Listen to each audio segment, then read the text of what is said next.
Good morning and welcome to the Bowling University studio from the International Bowling Campus in Arlington, Texas. I'm Kelly Bednar and I'll be your host for this edition of the Bowling University Tuesday Morning Profit Break. Thank you for joining us. Tuesday Morning Profit Break is an opportunity for sharing insights on how to grow your revenue, reduce costs, and enrich yourself, your team, and your business. Welcome to our new viewers and welcome back to those joining us again. Thank you for taking a few minutes out of your busy day. We have another great show ready to share for you today. Grab your coffee and your favorite morning beverage and let's get started improving your profitability. Today we have a valued member of our Bowling University team here, John Karabatsos. John joined our team with extensive background in both food and beverage and in both the traditional and the FEC world. So having him here makes him one of the best people for our today's topic, improving food and beverage profits with standard recipes. Welcome back, John, to the Tuesday Morning Profit. Thank you. Good morning, Kelly. Thank you. Good morning, everybody. As Kelly mentioned, we're going to talk about, again, improving your food and beverage profits. Today's topic is about standardized recipes. Standardized recipes are a foundation of every food service operation. It doesn't matter if you're an FEC, a BEC, a bowling center, it doesn't matter. If you've got a food operation, then you need to have standard recipes. So big or small, it doesn't matter. So exactly what are they? Well, it's a recipe that's created with consistent ingredients, portions, procedures, equipment, the same results every time for every guest. So it's consistency. I underline consistency there because that is a key in food service, consistency. Generally, surprises are not a good thing when it comes to recipes to your guests. Okay, so standardized recipes are a cornerstone of every food service operation and to help you achieve on consistency in every item every time. So this is something that if you have it, great. I've got an example that maybe you can learn from and improve yours. If you don't have it, I encourage you to start building this library with your food service operation. So why are they important? So first of all, there's no guessing on cost of goods or profit margins. When you do a standard recipe, you know exactly what your cost of goods is. You know exactly what your profit margin is going to be. So it's going to provide an accurate cost and contribution margin for you in order to price your menu. So important information for you to price it out. Okay, you're going to maintain certain operational efficiencies through labor. When you know what it takes to build an item, you know how much labor you need, be it in the kitchen or at the front. How you train people, how you do your inventory, what you order, and so on. So it really is a core item for your operation. It's a training roadmap for your team members too. The example that I'll show you, you'll see how it's a standard recipe is multifaceted. It's good for many things, but one of the things it's good for is for training your team members. Okay, and again, consistency important. So meeting those guest expectations through consistency is critical. So exceeding guest expectations equals happy guests, which is going to equal greater profits for you. So that's why they're important. They're really easy to do. And I'm going to take you through an example, and this one comes from one of our members in Texas. It's a great operation that sent us this. And what they have here is just a basic Philly cheesesteak, and you can see, so they have at the top of the thing Philly cheesesteak, and they went through exactly how you serve it. So product name, what does it get served on? It gets served on a 10-inch plate. It's got a stainless steel fry cup, and there's a 3-ounce ramekin for the ketchup. Right? That's all it is. It's very simple. So let's go through the parts of this, and you can see what is involved in building it. First of all, there's all the items. So whatever the item is, in this case a Philly cheesesteak, every single item has to be accounted for. They numbered them here 1 through 9. These are all the products that go into building that Philly cheesesteak, from the bun all the way down to the ketchup. Everything has to get laid out. How many of each, or what's the quantity of each? So in the case of the bun, there's one. There's one bun. There's a quarter of the portion, whatever that may be, on the bell peppers. Sometimes it's by weight. You can see where there's an ounce in there with the fries or the tots. Okay, so everything is laid out. There's measured out. It takes time to do this up front, but you measure everything out. That's the first step in consistency. The second part of their recipe is when you're extending the units. So the unit could be each. In the case of a bun, it's one bun. The way the meat comes, it's a standard, it's a puck, it's a 4-ounce portion. When you get down to some of the other items like the green peppers and the yellow onions, they're measurement by a cup. So you can see they're putting a 1/4 cup. Fries or tots, it's by the ounce. Their portion is 7 ounces. The unit cost is just what a unit will cost you. So for example, with the bun, one of those costs 91 cents. When you get into some like a cup, so a cup of green peppers is costing them 36 cents. You do that all the way down, again, for every single item on your menu. Okay? Moving over, the extended cost is simply your quantity times the unit cost. So one bun times 91 cents is 91 cents. Look at the onions. A 1/4 cup, 8 cents to a cup, so your portion extension cost is 2 cents. So that's how that whole thing gets built. It's very, very simple, but what you have to do is take the time, go in the kitchen, get everything out, weigh it, portion it, make the sandwich, make sure it tastes right. It fits your recipe profile. That's what you're going to live by. That's your roadmap. And the next part on this is where the training comes in as well. They also listed out exactly what do you do. Okay, so what do you do with the bun?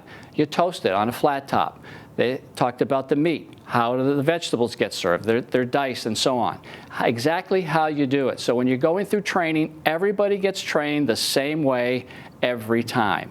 Consistency, again, is such a key. That's a great way that they laid this out. The next part of it, now this is a nice add-on here. When you want to, you have to price out your menu. And when you price it out based on what? So in this case, they have a target cost on this sandwich of 31%. So what they did is they plugged in 31%, and this is what the target cost of goods they were shooting for. That's not where they ended up, because you can see the price based on that 31% was a little over $11. Okay, so this is where the last part of it comes in. Once you have all your recipe costs built, the total recipe cost on this one is $3.44. So at $11.10, that's, if they wanted to do 31%, it'd be $11.10. That's not a good price point. So the next step to do is, all right, look at my market, look at the price point, look at the type of operation we have. What is a good price for that? In this case, $9.99 was what they arrived at. And then from that, they understand each of hoagie that I sell is going to be a $6.55 profit. In an ideal world, $6.55, and that's a cost of goods of 34.4%. Then they have to decide, okay, does that fit my menu? Am I okay with that? That's exactly what they did. That's exactly the way to do this thing. So then the last part of it, they took a picture of it. Again, part of that training. Here's how it should look. Every one of those should go out the same way every time. Okay, so if you have an expediter, there's no question. This is what it looks like. If it doesn't look like that, take it back, do it again. Right? No questions. Again, consistency is the key. So the folks at Spare Time Entertainment really have this done well. They've got quite a system going on there. So that's all a standard recipe is. You need to do that for everything on your menu, though. Everything. That's where the time comes in. All right. So one of the first things I mentioned they had a targeted cost is you need to establish a cost of goods target and what your goals are. And you'll see if you get into our modules online, we'll drill down into some of these topics a little bit more. But for now, a profitability goal and target goal is going to vary by market. Okay, where are you at? Can you support higher prices? What style of service do you have? Okay, do you have a counter? Do you have table service? What do you have? What's your menu like? Is it a complicated menu? Is it fresh ingredients? Is it a lot of frozen? And then what's the guest experience? Not just in the food service, but in the entire operation. If you've got a place that really is built on guest experience and that great service, you probably can charge a little bit more. Okay? If not, if it's more basic, it's more traditional, you probably have to charge a little bit less. So know your market, know your target audience. Here's an example of something you can start with. Most food service operations go between 25–35%, at least in our industry. But then you have to break that down further because it all depends upon what you're selling, the menu mix. So beverages, you might set a target range of 17–22%. Snacks and apps, you might have a target range of 20–30%. And then sandwiches and pizzas, 25 to 35. So in the example that we had, their target was 31, they ended with 34. They fit within that 25 to 35%. Now it's asterisk there on pizza, because if you're making your own pizza, then you're going to do a lot better on cost of goods than that. So kudos to Spare Time Entertainment. They have a really nice, great model for you to go by there. So how about an example on what does it mean? Now let's take pizza, for example, and what's an extra 2 ounces of cheese on a pizza? No big deal. You probably can't even notice it by looking at it. So if you aren't measuring, if you don't have scoops, portions, however you're measuring it, is it a big deal? Well, it could be. So let's see. If you're selling pizzas and you sell on average 100 pizzas every week, just 2 ounces on each of those pizzas on average is 200 ounces a week, which is over 12 pounds of cheese, which is over $30 cost increase that's coming off of your bottom line. Now extend that out for a year, and that's almost $2,000 off your bottom line just from cheese pizza, okay? So you can also take that further just from your cost. How else does it impact your product? The profit, obviously, the quality of the product. Something like too much cheese could impact the flavor profile of that pizza and the guest experience too. If it doesn't taste as good as too much, not enough cheese, it's going to impact that. So an extra 2 ounces of cheese on a pizza is a big deal.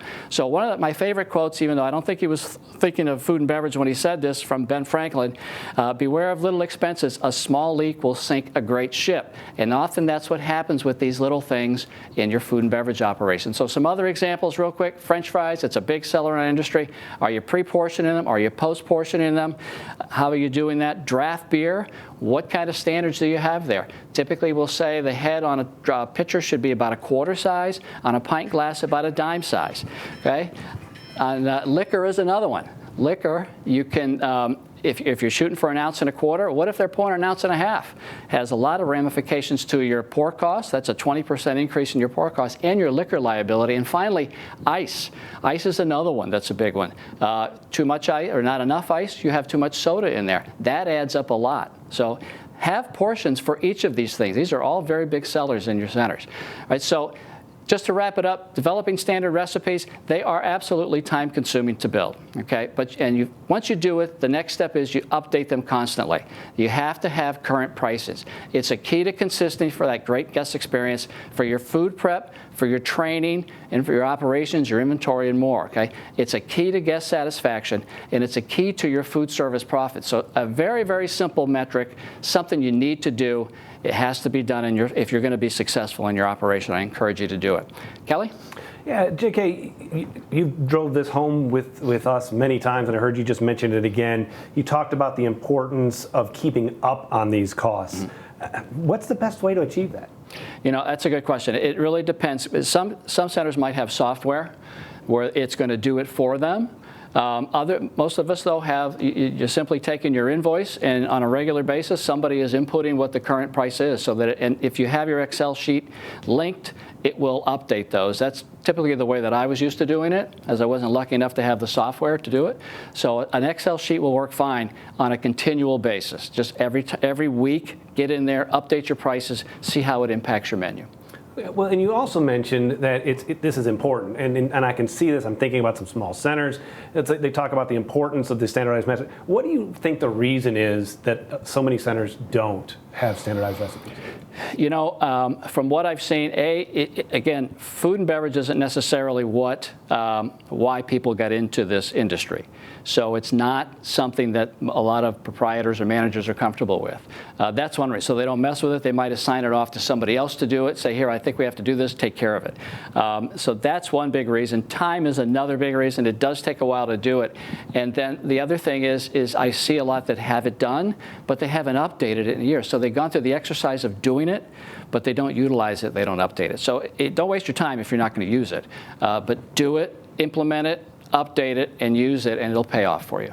Well, thank you, JK, for this great insight. That's all we have today. As we wrap up another edition of the Tuesday Morning Profit Break, remember that when your focus is on growing people, people will grow your business. We look forward to seeing you next week at 10:15 Eastern for another great episode of the Tuesday Morning Profit Break. If you have any questions about today's show or would like additional information, you can reach us at any time at education@bpaa.com. Also, you and your team can watch any of our previous episodes 24/7 by visiting bowlinguniversity.net. Until then, I'm Kelly Bednar, and do for one what you wish you could do for everyone.